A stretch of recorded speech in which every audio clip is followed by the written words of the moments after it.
Kate. Hi. Could you start by telling me where you grew up? I grew up in Kiev, Ukraine. It's basically the capital of Ukraine. So I lived there all my life. Hmm. And you went to university there? Yeah, yeah, like university, school, all my life is there. My Yeah. mom's house, my grandparents' house, so Wow. everything is there. Can you tell me about what you were experiencing at the beginning of 2022? Your thoughts at the beginning of that year? Um, Honestly, I was somehow maybe foolish enough to think that it is not real. It can happen. It just uh like how? It's like 2022. It's not possible. It would be complete madness. But I obviously underestimated um the how dangerous is this situation. Yeah. Where were you the morning of the 24th? At home in Kiev, 20 kilometers from airport that was bombed. So I woke up at 5 a.m. Um, because of the bomb shots. So it was horrible experience. Hmm. So you just try to actually tell yourself that not, it's not what is happening. Try to read news. Try to Yeah. actually fool yourself with Hmm. that this is not real. But then, like at 6:30 a.m., my mom called me. My boyfriend parents called me at the same time, and you just realize that this is it has started. You read the Hmm. news Hmm. 1.5 hours later, and you understand and that you are in a war, and it just so basically, um, it takes me like 20 minutes to drive to the places where it was bombed. So it just in front of your house, basically. My boyfriend said that he's not leaving, um, and I was not able to leave and evacuate my mom and my grandma. So I had to first try to manage that to make sure that my grandma is safe and she can go outside of Kiev because she lives in a like 100 miles from Kiev.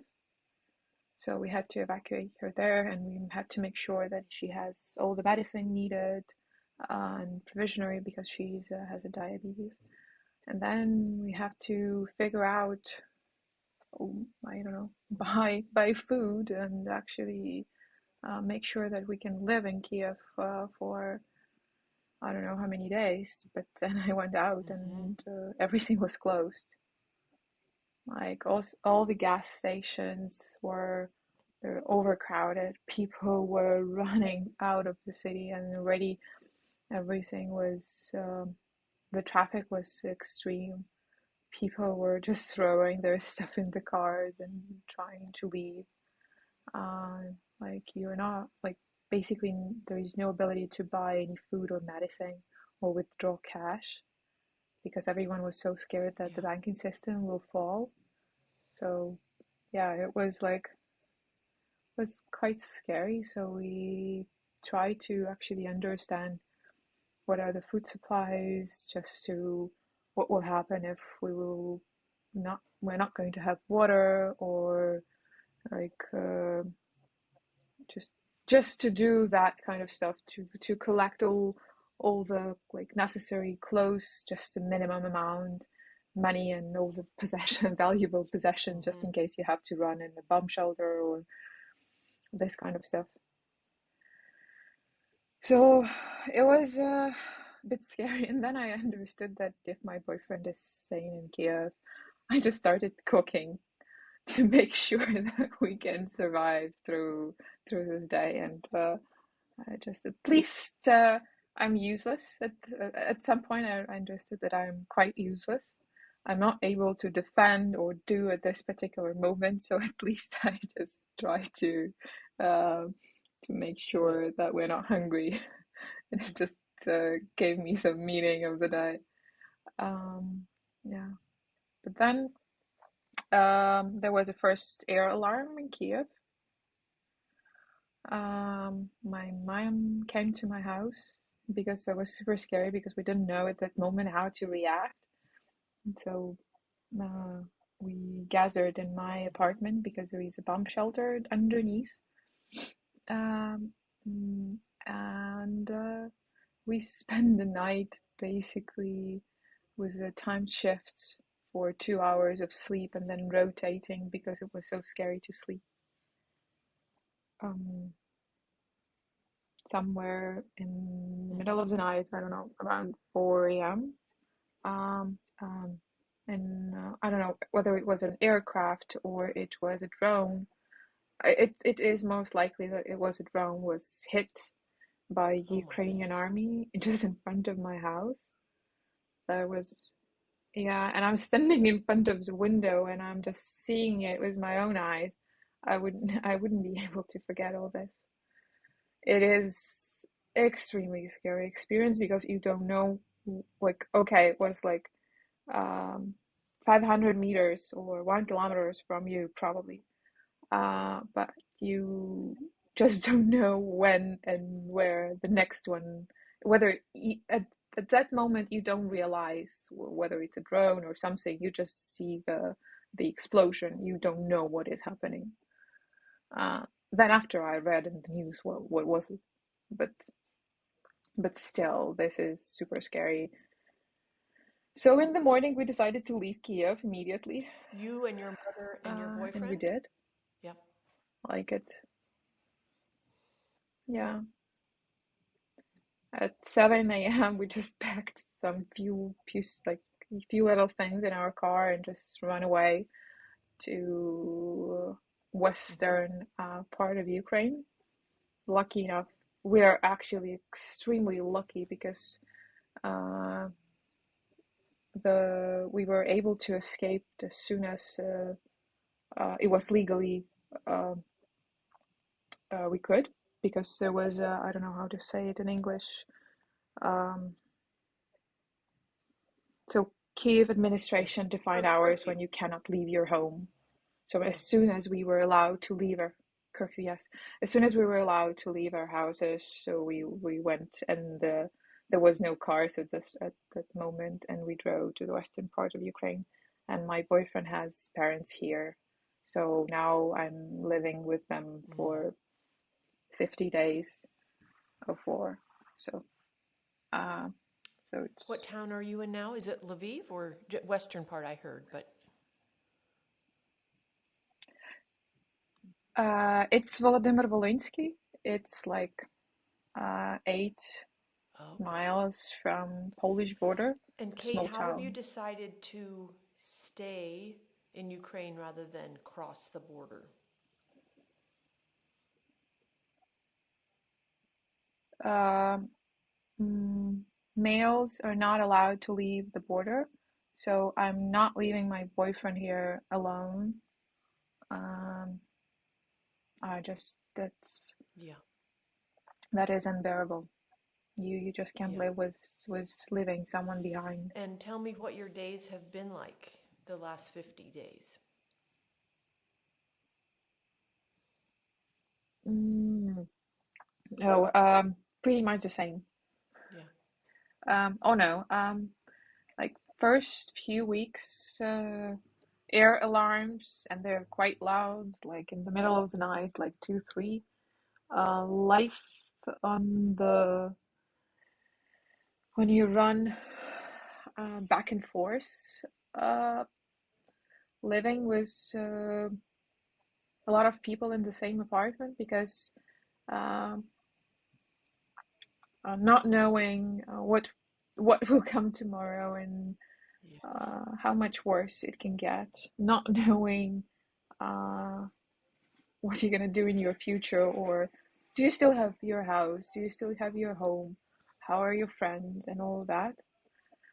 I think it started from that, and then it slowly um, we were able to adjust and living in these circumstances. And yes, life is difficult. Yes, everything. Well, we may lose everything, but at least the Mhm. people we care the most are here. Everyone is alive, and it is good, and I'm grateful for it. The most important thing in life are okay. Mm. So people that I love, and and um, and then you learn how to manage all those um, like all this living, how to organize food when it's like 9 people in the apartment, how to organize working space, how to organize your sleep, and so on and so forth. Does it almost help to have but something concrete but to solve, like food or sleeping arrangements? Does that help somehow? yeah, yeah, it helps. So I know because of what I do, like those tiny Hmm. little plants, they help you to cope in this sense of little achievements that you actually did something today, rather than constantly running around and chaotically moving. Um, so I knew that. So we've built a plan and who is doing what in the house, and who is working where, and all those kind of arrangement and this. So I knew, and we started to create some sort of structures to order to give her some um, sense of ground and sense of Safe space, yeah. I would say safe space. So, Kate, have you continued to work during this time?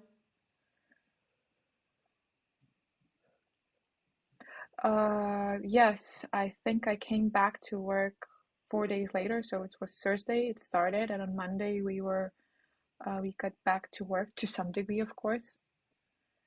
Um, in Because I am the one who is able to support people, especially at Doxyme, because a lot of people had to escape, and we were thrown away all over the country. So nobody knew what to do and how to live, and it was all so stressful to everyone. My story is actually is super light, I believe. I don't know how people with children escape, people who were actually way closer to bombing and who actually saw the like there are some people who saw that way worse. So I'm lucky. I have where to live, what to eat, and I'm in a relatively safe place. So I started doing like every morning meeting group where everyone could participate, like share their story, actually see each other, had a connection, actually see that this madness, Mm. it's that those people are not the only ones who feel this way, like all those stress, that everyone is Mm. stressed, and it's okay to be stressed, and it's okay to feel what you feel. um, I actually showed people how to cope with it. Um, that it's we lost sense of ground, but you're still Mm. people. You're still human beings, and you can still be yourself, and you still have your own strengths. And yes, it is incredibly stressful, but you still can come back and to your life, and you still can have you still can Wow. have Where life. do you think that, So Kate, where do you think that yeah, strength and that's what we were perspective came discussing. from? Did you already know you had those resources? I've been studying as an existential coach for, I don't know, Mm-hmm. for 2.5 years, I believe. So somehow I realized in the morning that Mm-hmm. I know what to do and I have to. Mm-hmm. And if I could help, I should. So, and I also knew that doing something good and seeing people um, how all this, like, Mm-hmm. that I can actually help Mm-hmm. actually brought a meaning to my life and actually gave me energy and desire to move on, because I realized that a lot of people don't have a choice to live or not to, because their life was taken, and their and I have to live mine, to fully live my life, to otherwise their sacrifice Mm-hmm. was meaningful or meaningless. So tell me more about these Sorry. groups. Are they on Zoom? So, And how many people uh, attend the yeah, groups? yeah, we had online. We did those groups for more than a month. Right now we stopped them because it seems that everyone is more or less okay. Um, yeah, for half an hour, Mm-hmm. everyone. It depended on the day. It like Yeah. from 30 people to five, and it jumped up and down. I'm glad you could do that. But Has your boyfriend been able to has your yeah, boyfriend I been was able to surprised. continue working? Yeah, he's a software engineer. Um, and I think to some degree, he's coping maybe even more than I do. Better. I mean, better than I do. He is able to actually create his own shell, and hide from the world. Um, I cannot do that. I had to empathize and sympathize. So sometimes it's just too Yeah. much for me, because a lot of emotions go through me. But I'm learning also how um, to Mm-hmm. to take care for myself as well. Um, Not to overwhelm myself with all the all the sadness, all the grief that people are feeling. Um, because otherwise, if I will break myself, I will not be able In to help Ukrainian, everyone else. I don't know the word, of course, but I think you're talking about being an empath, someone who absorbs, understands, and takes on emotion. And I think even under normal Yeah, circumstances, that can be exhausting, right? But now it's especially so. yes, it is. Tell me how your mother is doing. Uh, I oh, it's uh, physically okay, mentally. Mm, I think Yeah. it's hard to live in someone else's house, not having your own, and basically not belonging to. Um, I have my work, uh, but like I think half of her work dropped, Mm-hmm. so she is quite less busy. She's trying to help me to cook, to do um, something in the Yeah. house, but it's still difficult for her. Of course, like as young people, we are much more adaptive to these changes. We can just put our laptop, throw it on the couch, and then work.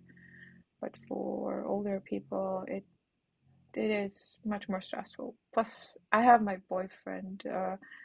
There is his sister and her boyfriend here. We have we still have someone with whom we're able to communicate. She has less connection, so um, and sometimes it is easier for children to emphasize everyone else, but except their parents. So it's and especially uh, living. I'm in my 30s basically, and living with parents uh, is a challenge. So I think she's also feeling those challenges living with her with children. Um, like a mom is always a mom. Uh, so So much to carry right now.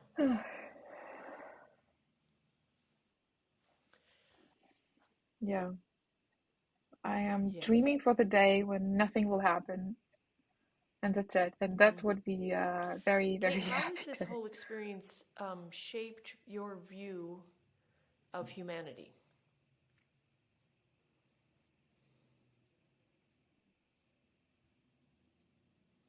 Mm.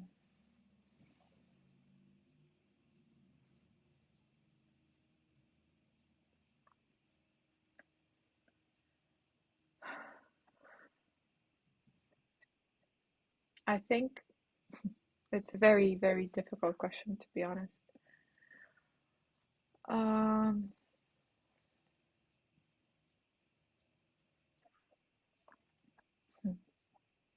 First of all, I am surprised that there is so much care, love, and um, and help, and on the other side, anger and desire to kill. So I don't know what to say. Like when you ask me this question, I don't think about humanity. I think I'm at much more basic questions right now than this. That is, I'm Yes. basically I'm Well, out of I words. I don't think know what what to say. strikes me about this crisis is exactly what you said. It highlights the very best and the very worst. And you are at the crossroads of those two Yeah. extremes.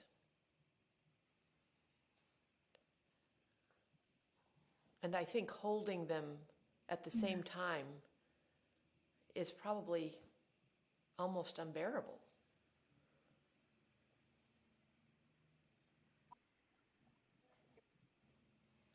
On the one side, it is, but on the other side, it is gives Say it again. you some freedom.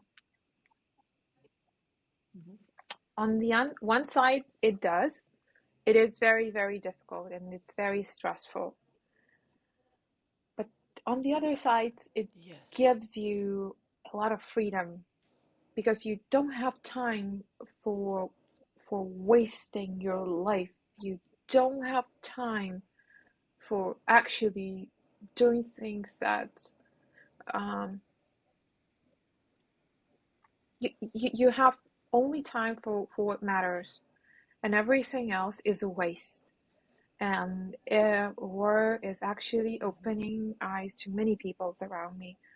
Like I was so afraid to Hmm. do that, but now I'm not. I was so I just don't have time Yeah. for this. So it gives me a lot of freedom, and it actually a lot of fears my own to ask for help, to do something, Hmm. to live in a different way. I'm not afraid anymore because finally you actually understand that you only live Yeah. once and you don't know when it will end. Maybe So it sounds tomorrow. like this experience has been So illuminating and clarifying and defining for you.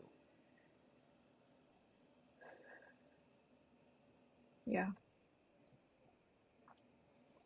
And I think even Mm. for organizations, you don't have time to actually um, to to to to deal with, I don't know, unprofessionalism more in some cases, or you don't have time to deal with some things that are not that doesn't matter, that are not important. You are able to actually focus on the the main things and actually do them, because there is a very there is a strong sense to and strong desire to have an achievement, uh, and desire to focus in order to come down from all of this stress. Um, so I I think I would prefer to learn these lessons in other way, but um, that's a valuable As you lesson to learn. imagine your future, what do you see yourself, how do you see yourself using these insights in your future?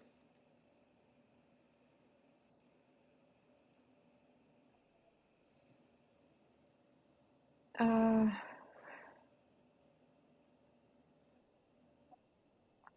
uh, First of all, there's always will be too many things that I will like, but only few that I actually care about. So I have to learn how to focus, uh, and uh, and spend my time and life only on things that actually matters. Um, Life is too short to be afraid of something, uh, and all those houses, apartments, and all that stuff, it doesn't matter. As long as I actually have a meaningful and full life, um,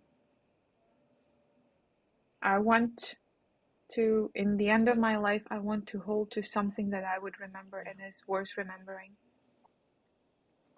because only memories that actually matter. Um, you can always be yourself in different circumstances. Being a human and to live a life is a choice. Hard one, Yeah. but you can always make it. And probably the last one, I'm strong enough. Uh, so to remind myself that I'm strong enough Yes, if to you think back to actually to your handle it. response the morning of February 24th, you are a very different person now in terms of your confidence and strength, just the way Um, you describe that experience.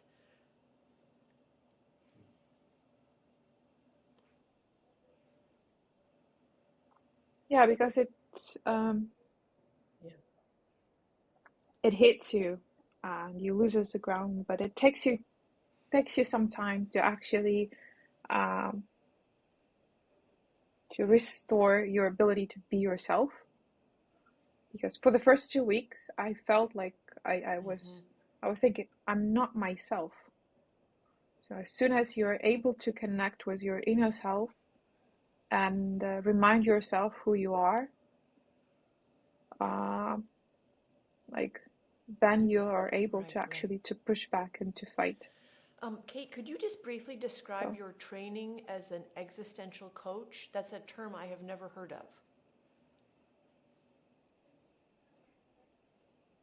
it's very close to existential therapy, uh, therapy, or logotherapy. It's very popular in Europe. So it's basically came out of Frankl, um, and Langle.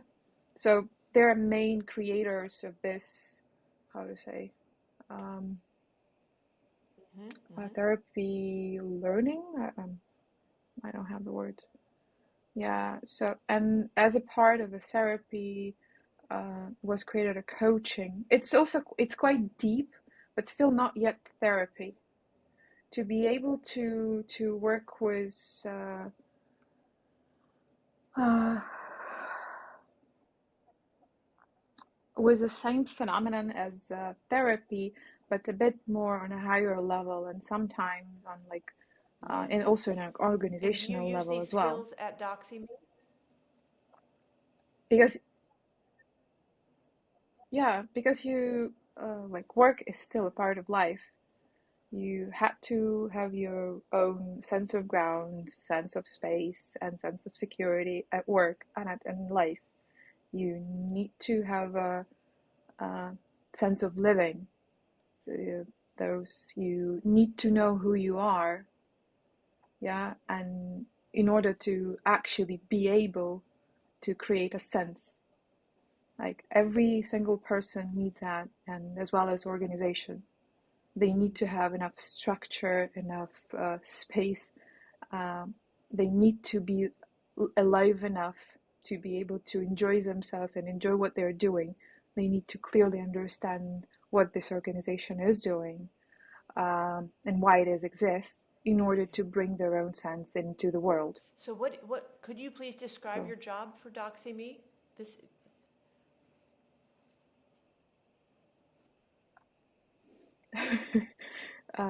yeah, it is. I am working as a head of agile practice and scrum master at Doxy.me. So I am helping this organization to be more efficient and actually to be more agile and to be more adaptive to changes, to help them meet the changing world and to be able to adapt so a to those changes and to be successful. perfect match for your skills. In order to in uh, yeah, I love my job and I am extremely happy that I can Hmm. actually do this job here, and that I have a room and people who actually understand this Yeah. at Kate, do you Doxy.me. have any closing thoughts before we end?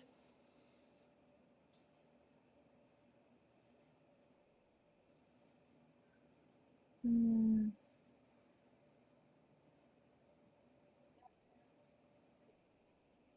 yeah, to live, it is a choice and not an easy one, but we should Thank you. live.